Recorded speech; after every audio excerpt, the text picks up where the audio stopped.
Hi, my name is Robert. Please read the comments in the About section of this video. It has valuable information and updates. My YouTube channel has a disclaimer video that I encourage you to watch. And please like, share, and subscribe. I hope you found what you're looking for. Thank you very much for watching. Hi everybody. I am here to make you a video to explain to you the ins and outs of 1, a helper tour, 2, helper visits. You know, those are two different things. And I apologize if I seem cheerful. I've just got over some serious pain, past some kidney stones. I mean, horrible experience. Anyway, I want you to understand that this video is not directed at anyone. It's just to help everyone understand how getting help from me actually works. So let's get started. First of all, I want everyone to understand that I do not have a weird, whacked out passion for working on Volvos. That's not my passion.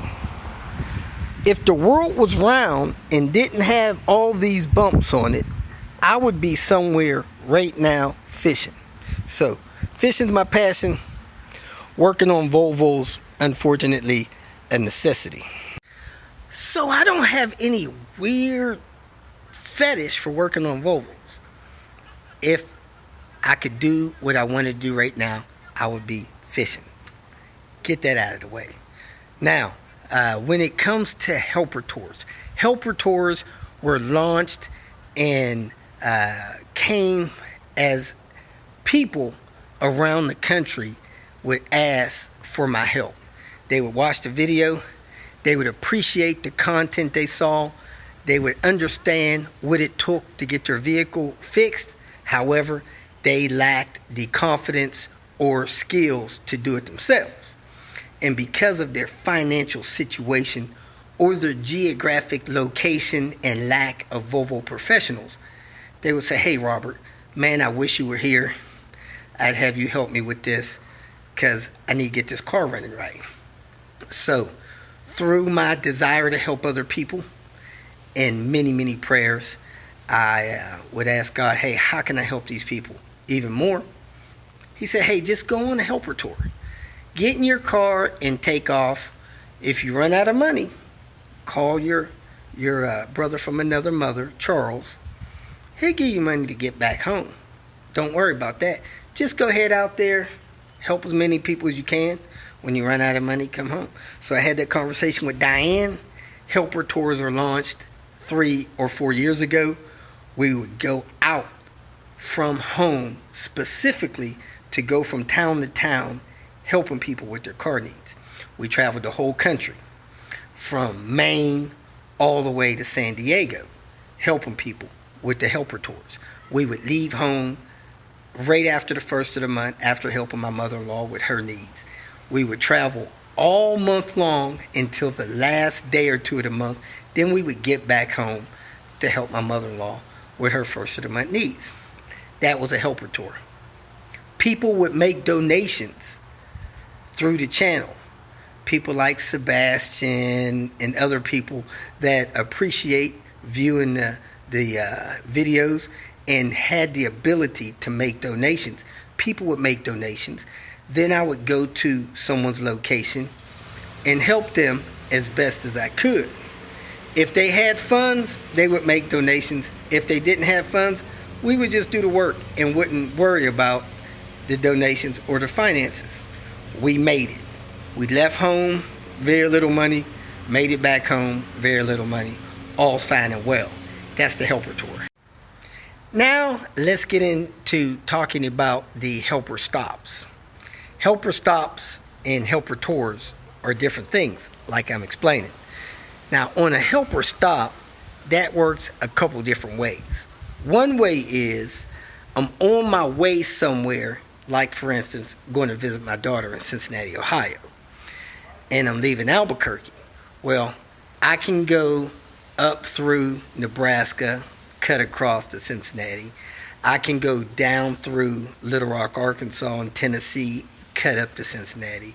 I can go through Missouri and go to see my daughter None of those are really out of the way. So, if I'm on my way somewhere and you are in my path of travel and you need me to stop, take a look at something, have a meet and greet, something like that, fix something that takes a few minutes, I normally don't have an issue with making that stop as long as you're prepared for me and not even having any kind of expenses involved in that stop. The difference or expense comes in when I have to stop and stay overnight, or if I have to travel outside of my planned route to come by and help you. So this is how the expenses run. As we all know, gas is not free. So if I have to leave, say for instance, Cincinnati and drive to Louisville, Kentucky to help you, that's going to cost me money in gas. That's not money that's going in my pocket. That's money that we're giving to the gas fuel companies. Exxon, BP, Quick Tip, Pop and Taco, whatever. Whatever gas station I have to stop at and pump gas, that's money that goes to them. So basically what I do is I measure how much it costs me per gallon and divide that into how many miles to the gallon I'm getting. So if I'm getting 25 miles to the gallon and I got to pay $3 a gallon and I'm going to use 5 gallons, 3 times 5 is $15. So I'll need that $15 covered, usually by who I'm going to go help. Another thing, if you're requesting that I come to your location and you need parts, you will probably likely need to pay for those parts if I don't already have those parts. So if parts cost $75, we got $75 plus the $15. That's $90. I have not seen a dime of any of that money. Another expense that we run into is, of course, lodging. My wife is gracious to allow me to travel from location to location, helping people with their car needs, mostly Volvo needs. And one thing that she does request is that I put her in decent lodging. We travel together. I don't leave her home. We sleep together every night. I'm not going to leave my wife and come help people and be separated from my wife. There's just not a reason for me to do that, and it's kind of unreasonable for her. So we stay together, we travel together, and her desire, she feels more comfortable. She thinks it's less of an inconvenience for you for her to stay in a comfortable hotel that's relatively safe. So I normally have a chain or a couple chains of hotels that's comfortable for her. I try to find one as close to the person I'm trying to help as possible, and I get a room so that she has a comfortable place to stay.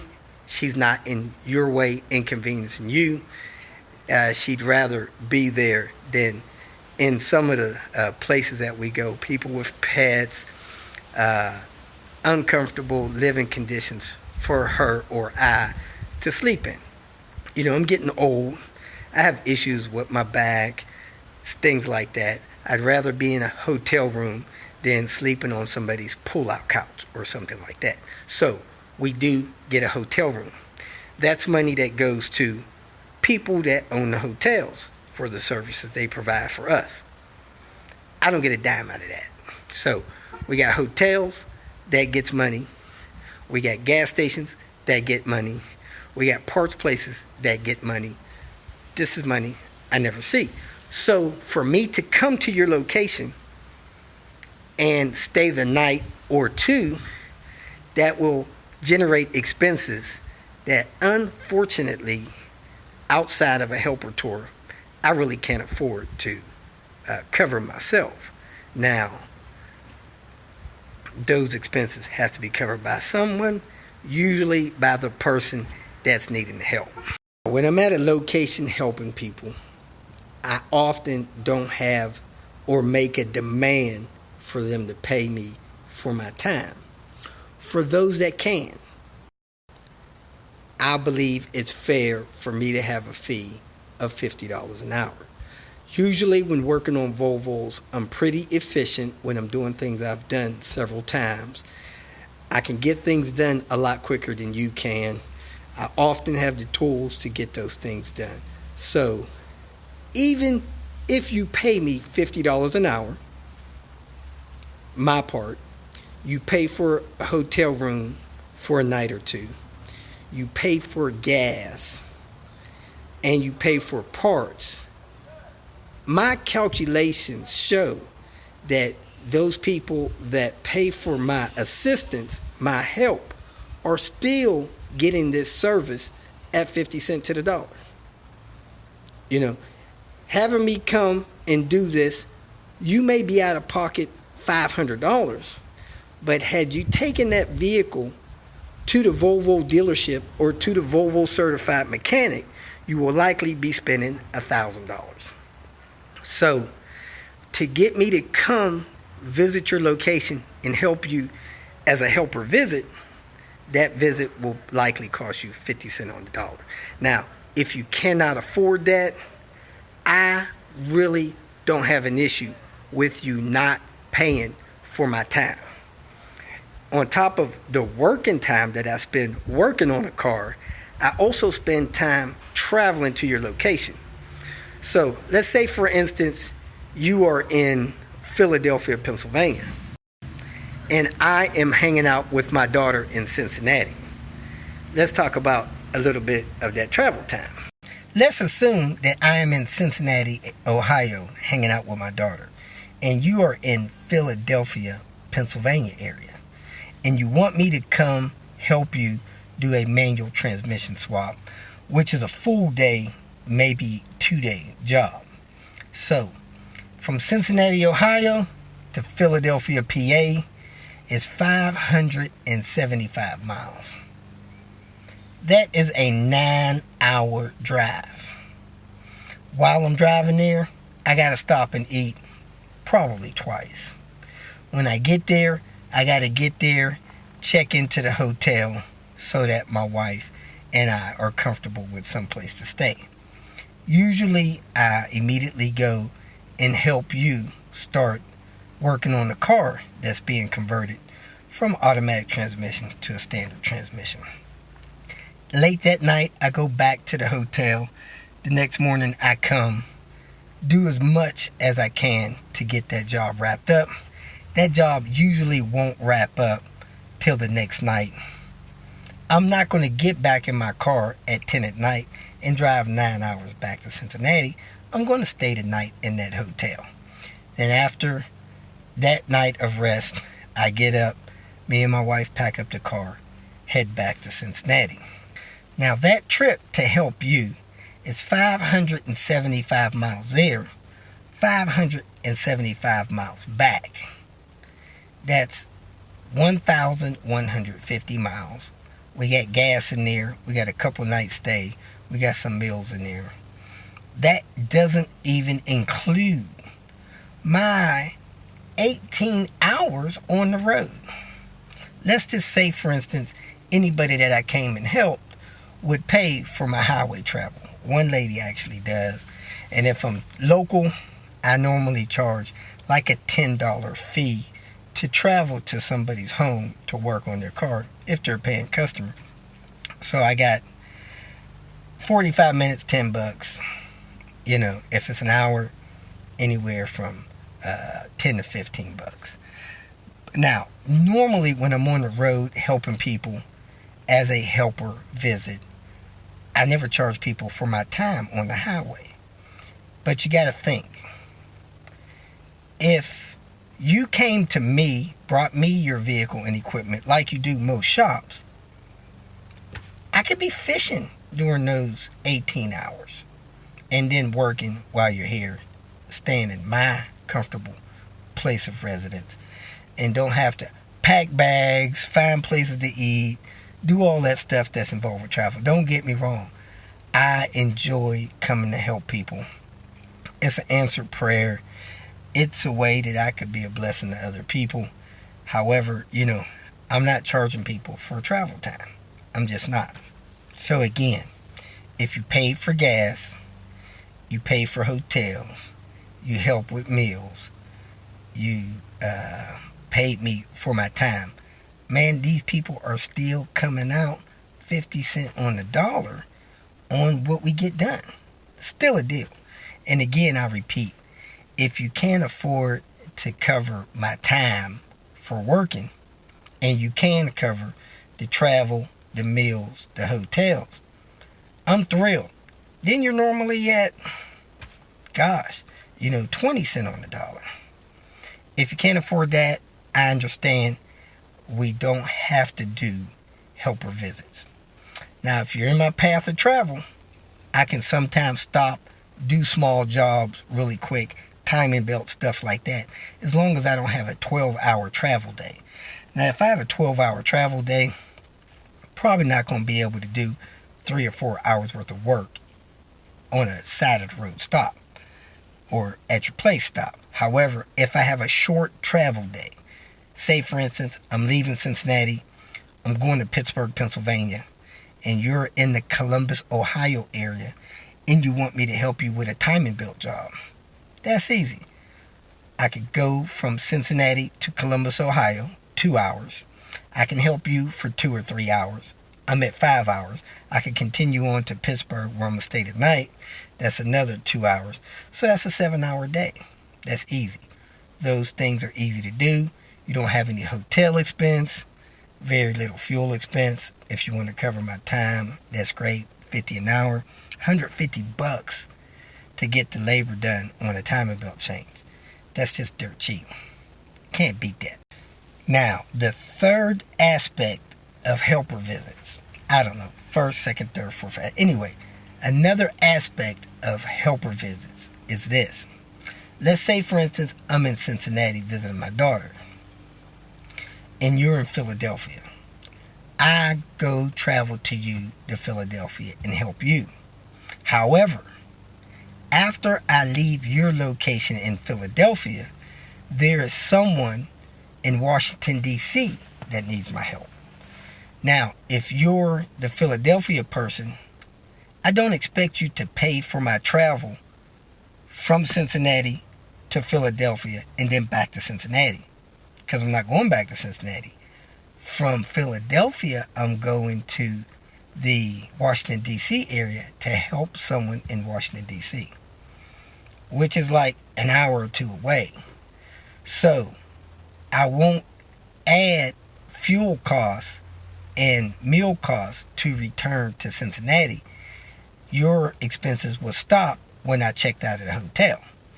Now, the person that is in the Washington, D.C. area, they will typically pick up the gas expense from Philadelphia to Washington, D.C. That might be $10. And then if I have to stay the night there, they may pick up a hotel in that area and help me with return gas to Cincinnati. So basically, that's how the helper visits work. And again, I'll say this, I've said it a couple of times. If for some reason you can't afford the expenses of me traveling, of buying parts, of my time helping you work, let me know and make a request. Say, hey, Robert, unfortunate as this is for me, I can't afford to pay your gas, your room, for parts, your time. However, if you can somehow figure out a way to create a helper tour for me and have the viewers or yourself pick up expenses, I need your help. I understand that. If any way possible, I'll do it. I've done it several times. I've had several people that needed me to stop to help them with major things on their car that they just couldn't afford to cover my expenses, my time, the gas and stuff like that. Don't surprise me with a unexpected shortfall of funds. If you can't afford it, you don't have the funds, let me know ahead of time so that I can budget a stop for you. Some of the people that I visit, I may tell them, hey, the total of everything, gas, food, hotel, my time, is $600. They say, wow, this would have cost me $3,000 at a dealership. Here's $800. Now I have $200 extra in my pocket that I may be able to use to help someone that's really in need. I really want to help people in need. The videos should be enough to help anybody in need, but every once in a while, somebody needs physical help. And it's hard to find a mechanic that's experienced and skilled to come to your house and help you for nothing. So I understand. I don't mind coming. Let me know and warn me that you don't have funds so that I can know if I can afford to. I'm, as one of my viewers said, still in a situation where I have to keep up my vehicle, I have to pay rent at my apartment, I have to pay for internet service in my apartment, I got to pay for utilities and stuff. I don't always have the time to cover my living expenses and somebody else's too. If I could, I would. Unfortunately, I hadn't hit the lottery, and there's nobody out there just sending me boatloads of money to run around and help people. That's just the way it is. Patreon covers like 2 days of travel right now. Not that helpful for going out helping people without some of these external expenses being paid for. Again, when you pay $50 for gas for me to get there, that doesn't come in my pocket. Your parts, that's not profitable to me. The hotel, I make a dime from that. My time on the road, I'm not getting compensated for that. So, all because you come out of pocket $500 don't mean that's $500 you pay for me. It's just not. So, to kind of wrap this up, there are people that ask me, hey Robert, if you come to Kansas City, Missouri to help me do a manual swap, how much will that cost me? Well, I don't really know. But let's say my last stop is Chicago, Illinois. So I got get gas from Chicago to your location. That may be $60. I may have 2 nights in a hotel. That may be $75 a night. It may be $140 a night. I don't know. Let's just say, for round numbers, it's $110 a night. So I got 2 nights, $220. I got gas, $50. I'm at $270. I got a couple of meals, so I'm at $300. $300 is the hard expenses for me to stop and help you with a manual swap. Now, just in general, a manual swap is going to be, let's say, 12 hours of working time. So I have 12 hours. If you did $50 an hour, that's $600. On top of the $300, 6 and 3 is $900. So when I come to you and prepare to leave, I'm going to give you 2 numbers. I'm going to say, hey, my hard expense is $300. And if you want to pay me, the bill would be $900. That would be $300 for the expenses and then $600 for me. So if I come and do a helper visit for you and you say, hey, how much would you like to be paid? I'm going to give you 2 numbers. The 2 numbers I'm going to give you is my expense number, which is the cost of gas, meals, hotels, and I'm going to give you the expense plus labor numbers.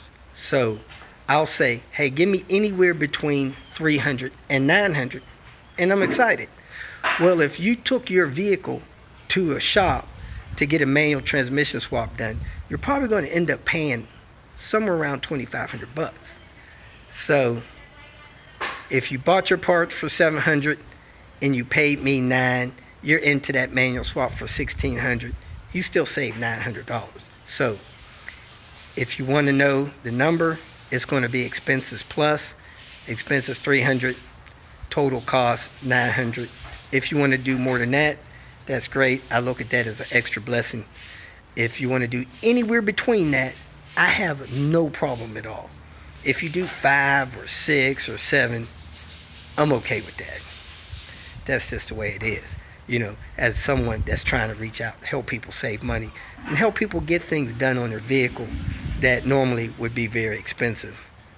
And sometimes you can't do them alone. So that's how it goes. If you got any questions, post them. If I get the same question too many times, I'll remix this video. Thanks for watching. If you feel that this information was useful, please like it and share it with your social media friends. You can subscribe to my channel so that you will get notifications of future videos that I post. You can follow me on Twitter, and if you need to contact me directly, please visit my website. And if you have any questions, leave them below, and someone or myself will reply to them. Again, thank you very much for watching.